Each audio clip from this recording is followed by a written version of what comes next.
After lockdown at the elementary, I used to think elementary schools were immune to night. Paper suns on the walls, carpet tiles that forgive every spill, a PA voice that makes everything feel like rehearsal. I'm 25, the night custodian at a one-story school tucked behind a grocery store and two ball fields. My job is simple: mop halls, empty tiny trash cans full of pencil shavings, lock the courtyard gates, and never prop a classroom door. One extra rule from my supervisor, Ms. Green: if the intercom announces a lockdown after hours, it's a glitch. Don't respond. Keep the office door locked. By 10:50 p.m., the building had learned to hum instead of talk. The analog clocks all agreed like they'd shaken hands. I pushed the mop bucket past posters about kindness and fractions, and the kind of handwriting that stands with its feet together. The first odd thing was polite. The thermal label printer on the front counter chattered by itself and spit a narrow strip that read, "Do not open classroom doors." No header, just the sentence. In microscopic gray, along the edge, a timestamp. That wasn't the time. 3:13, Emma. I taped it to the monitor like a superstition you want visible. The PA clicked. We use it for morning music and happy birthday, and 3 times a year for lockdown drills. Tonight, a voice slid out slow, like each word was being lowered into place with 2 fingers. Don't open. It wasn't the teacher who usually reads the script. The mic stayed hung up in the office where I could see it. I told the hallway, "Glitch," because saying it makes the building less interested in your spine. Outside room 12, tiny chairs sat on tiny desks, legs up like a field of deer. A whiteboard wore the days "Would you rather" in dry erase. Be a cloud or be a river. The door handle was cold enough to notice in a school. I tested it, locked, and moved on. Tap, tap sounded from inside the room just as I stepped away. Not a chair settling. Knuckles. Measured. When I looked through the narrow safety glass, the motion sensor lights stayed dark. Construction paper fish hung from the ceiling, still as coins. The clocks each blinked a fraction of a second apart and settled. My phone buzzed with a password reset I didn't request, then another. The copier in the workroom woke, thought about a job it didn't have, and went back to sleeping under its blue light. The label printer coughed another strip. Leave the office locked. The edges felt damp, as if the words had sweated. In the cafeteria, the fold-out tables leaned against the wall like dead whales. Lost and Found overflowed with hoodies, and one small rain boot with dinosaurs. On my second pass, the gym's motion lights popped one by one, and in the far glass of the trophy case, I saw my reflection with someone a half beat behind it, head tilted toward my ear like they were learning to listen. When I turned, the glass remembered how to be glass. At 11:32, the speaker by the art room whispered the beginning of the drill line. It knows too well. Locks. Lights. Then chose a new sentence. Don't unlock. The grade-level radios on their chargers crackled a breath like shells. I turned them all off. They kept that not sound, the one fridges make when they mean to be comfort and become company. Down by the nurse's office, the foam letter border around a bulletin board had a gap where a "God" should be. The J lay on the floor, face up. When I bent to pick it up, 2 taps landed on the hall window from the inside, measured, polite, like a child reminding a door it exists. I set the J on the counter and told my head to stop naming shapes. The main office turns honest at night. Blinds drawn, flags fanned just so. A photo wall of kids under a construction paper banner that says families. The office door is the only one with a deadbolt. I locked it and breathed in the smell every elementary office has. Laminate, lemon cleaner, paper that wants to be letters. The intercom mic hung where it should. The printer spit a third strip into my palm. Donati answered the knock. Something touched the window at the drive-up bell. An oval fog that lowered, slid my down an inch and thinned.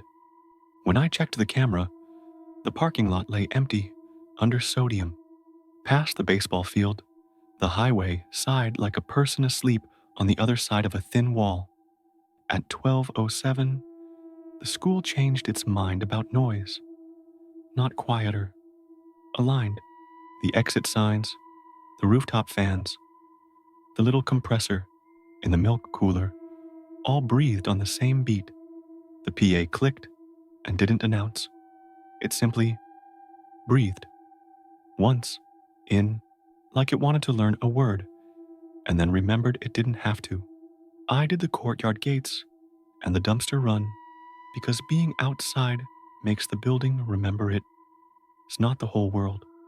When I came back, the front vestibule camera showed nothing. And then, for one frame, a hand, 5 long ovals, and a round heel, pressed on the inside of the glass. The frame after had only my reflection, which is worse. The hallway outside room 7 had the kind of quiet you can trip in. The safety poster by the fire extinguisher showed a cartoon kid under a table for a drill.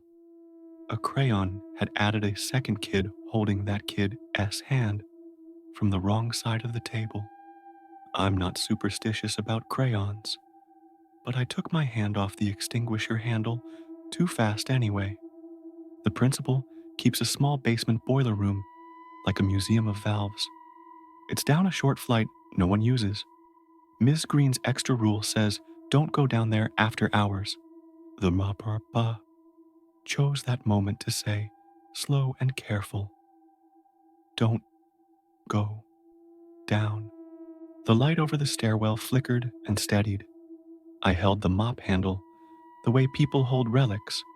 Back at the office, the clocks all agreed on 12.04, and then in the slow blink of a minute hand, every one of them showed 3.13, and corrected like the building had practiced telling a lie and decided against it. The printer slid a fourth strip out like a fortune. Keep the doors locked. Copy, I told nobody, because buildings like to hear you say, you remember rules. The PA dinged the soft bell we use to bring classes back from chatter. A voice I knew, Miss Green's, spoke through the ceiling tile above my head. Front? She said, like she was in the hall, outside the office with a key she didn't have. Can you help me with a lock? Her tone was right. The direction was wrong. I stood very still and let the door be a door. When the first knock-nar landed on the office door, it was single, patient. When it came again, it was the two tap.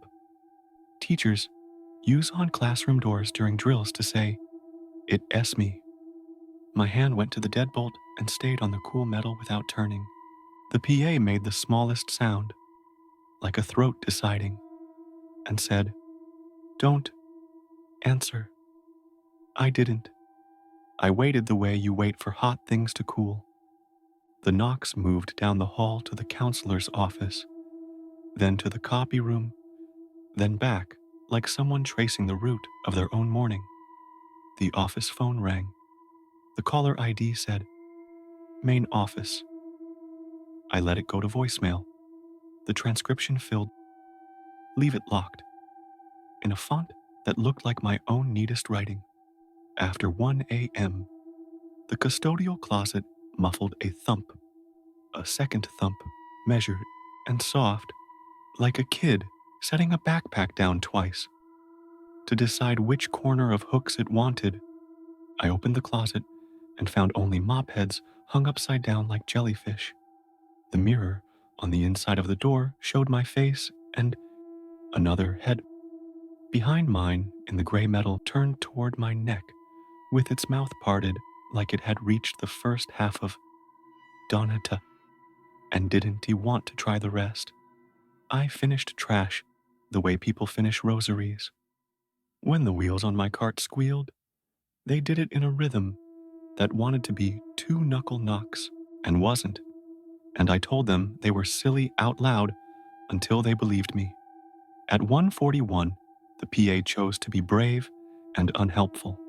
The retired museum voice we use for drills slid out of the speaker above the office map and said the first half of the real script: locks, lights, out of sight, and then, slowly, carefully, with the patience of someone who will wait all night if you make them, leave.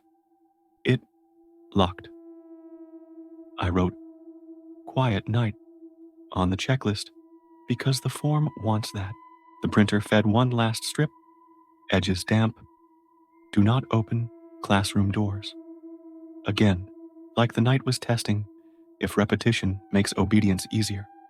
When Rotantary 3.13 actually came because some hours like a job, the hallway lights blinked together once, just once, like a person trying not to cry and succeeding. The office door cooled under my palm. The handprint on the vestibule glass faded the way breath does when it decides you don't matter. Dawn made the paper, suns on the walls look like they meant it. Miss Green came in at 6 with a travel mug and shoes that don't make noise. "Quiet?" she asked. "Mostly," I said, and slid her the strips.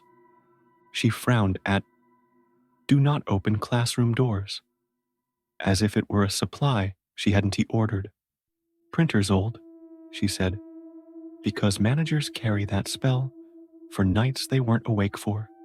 She checked the boiler room and the front door and the PA mic and touched the office deadbolt with 2 fingers like you touch a kid's forehead to see if a fever is telling the truth. I swapped to days a few weeks later and said it was for the sun.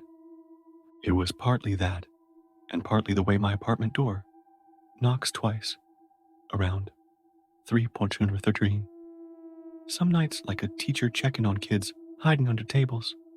The peephole, glass fogs a thumb's width, high from the hall side, slides under an inch and clears. When it does, I keep my hand on the lock and say in the steady voice the school taught me, "We're in a drill. Door stays locked." For a long, thin moment, the wood cools under my palm, as if another hand has matched pressure to pressure and agreed. The building remembers it's only a building. The intercom in my head lets go of the breath it was holding, and whatever has been practicing my name in a voice I would trust at noon chooses a hallway with worse policies and leaves me to mop in honest daylight. If you survived this far, leave your like to prove you are not afraid.